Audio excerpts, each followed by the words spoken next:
And we're back at Rec Hall. Today's feature match is brought to you by PerlerWrestling.com. For camps, private team camps, and DVDs, it's Perler Wrestling. And it goes with Cole Weaver, the junior from Indiana, going up against redshirt junior Jered Cortez for the Penn State Nittany Lions. Pretty much a toss-up match. I know that Weaver probably has a little higher ranking at this stage, but Cortez, highly touted coming out of high school, Illinois transfer, and he just hasn't got it going. So this is a really critical match for him, and being in this lineup here, because he has an opportunity to go ahead and beat a pretty quality opponent, Weaver. And Weaver, I mean, this is all going to be about his energy level. Great stories, both of these wrestlers overcoming perseverance. Weaver, unbelievable, a couple of years ago. He was just shooting in on Micah Jordan from Ohio State in his first year, and he hit Micah's hip and broke his orbital socket in his eye. Then he came back in the summer and was recovering and had a car accident and broke his femur and had a pin in his leg all last year and was just adjusting and getting back to it. So that's overcoming a lot, Jim. It just shows you the amazing resilience that these guys have during their 5 years. Trying to make the best out of every moment. And I'm sure that there are times that you're laid out in a hospital bed and all that, trying to figure out whether this is going to be the right thing for you. But here he is persevering and being in a big match for him at this stage in his career.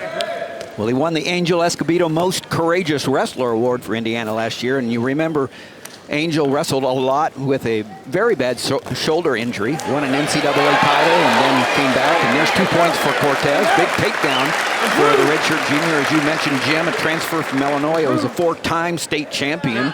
Won it at 4 different weights, one of only 14 wrestlers ever to do that. But he's had injuries and hasn't been able to get it going for Penn State since transferring here to the Nittany Lions. Yeah, you saw the 1 count there. I mean, that's facing that way, bub. There's no harm, no foul, but he had a pretty good look at whether is that 45 degrees or not. I didn't have a good enough look to be able to say, but that's the point of that I think all officials should be looking at here. Are the shoulders really turned at 45 degrees on some of those tilts? So this is a great opportunity for Cortez. Again, trying to keep the weight on the hands of Weaver. Looks like he's got him spread out a little bit, with a little separation between the knees and the elbows there that create that gap. And Cortez, to my knowledge, is not much of a leg wrestler. He's got a lot of length, but he uses most of the length there to harass up top here with those chops and the tight waist ride. Nice job by Weaver coming back over the top with his hips. Is he going to get an escape or a reversal? You're neutral. He gets the one escape. It's 2-1.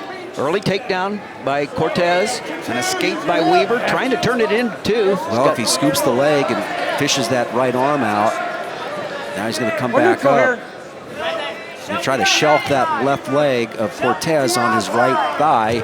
He follows it through, and that looked like 2. Yeah, it certainly was. So Weaver turns an escape and into a takedown. It's 3-2. The Hoosier out in front. We talked about that pin in his leg. It's still in his leg, and he has certainly had to adjust his style, but very, very persistent and courageous young man. Cole Weaver. Good check. Get down, brother. Out of Hudson, Michigan, Hudson High School. Hold. He was a 3-time Michigan State champion.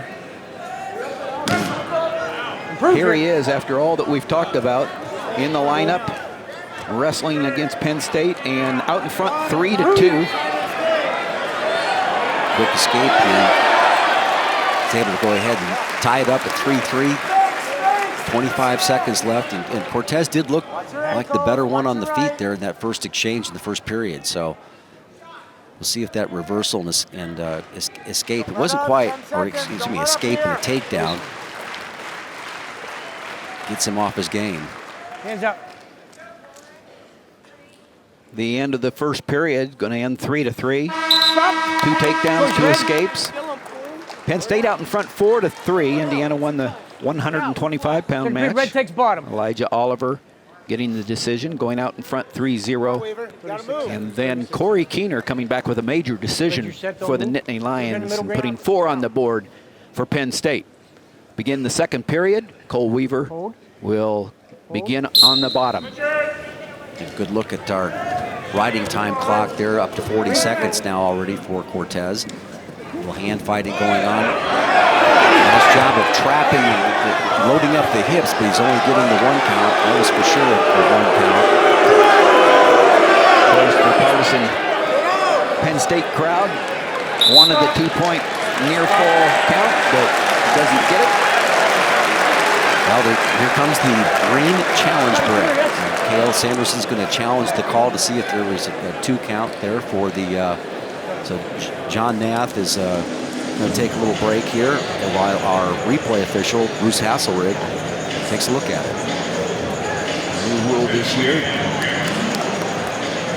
that the replay will not be determined by the official that called the initial call. You see how when Cortez wraps that left arm, now he's able to suck him back and lock him up on the hips.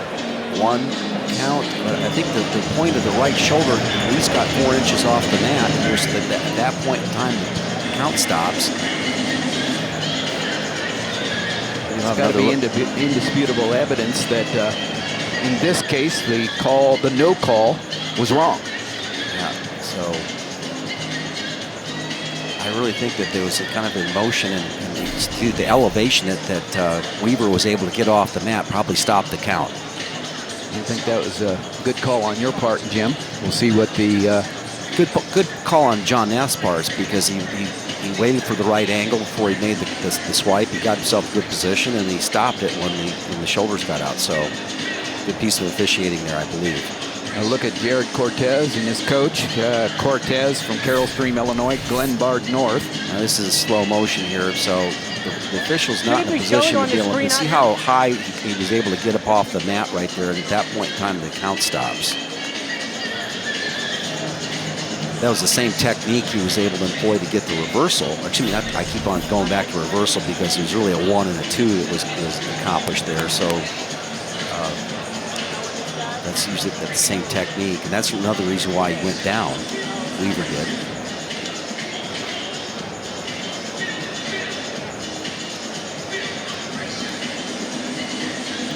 So good look at Cole Weaver getting final instructions from Wayne Goldman about, hey, you got to watch out for that tight waist. Don't make it easy here for him, and keep yourself in motion. Create a little hip separation. Friday on BTN. We'll be back at Penn State. Big Ten basketball comes your way as Lamar Stevens and the Nittany Lions take on Ryder. The action tips off Friday at 7 Eastern right here on BTN and streaming live on BTN To Go and Fox Sports Go.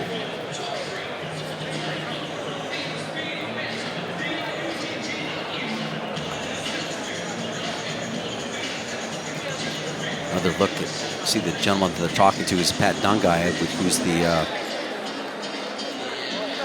sports information. So now they're going to go ahead and get another look at the feed.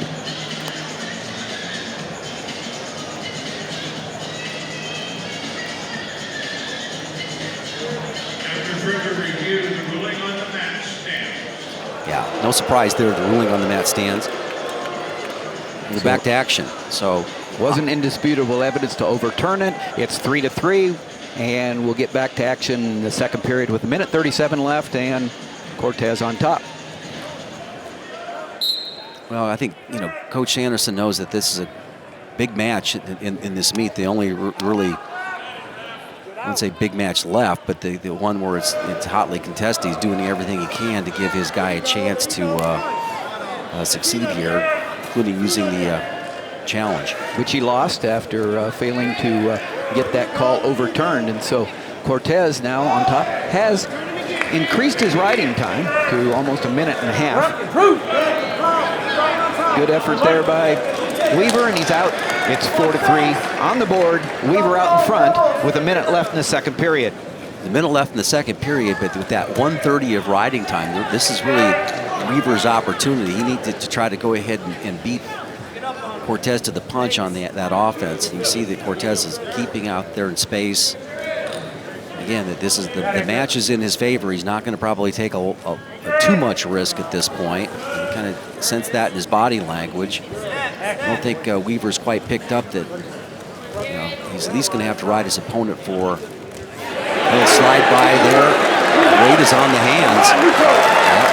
2-1 exchange there, so he's able to catch, play a little cat and mouse there, able to catch Weaver pushing into him, and did a little slide by, got weight on the hands, and Cortez got the 2 points, and a quick escape by Weaver, but like you said, weight on the hands, the 2-point call by the official, and time running out in the second period. Score 5-5.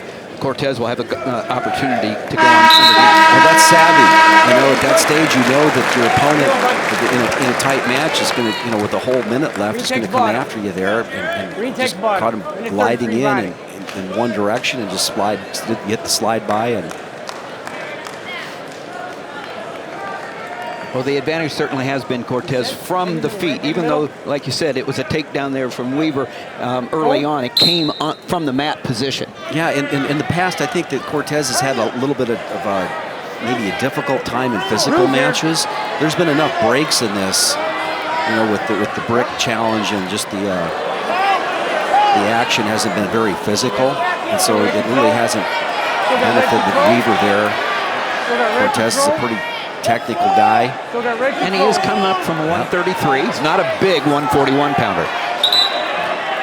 Stalemate. We're not going anywhere. Stalemate will go back to the mat, and almost 30 seconds erased in riding time by Weaver.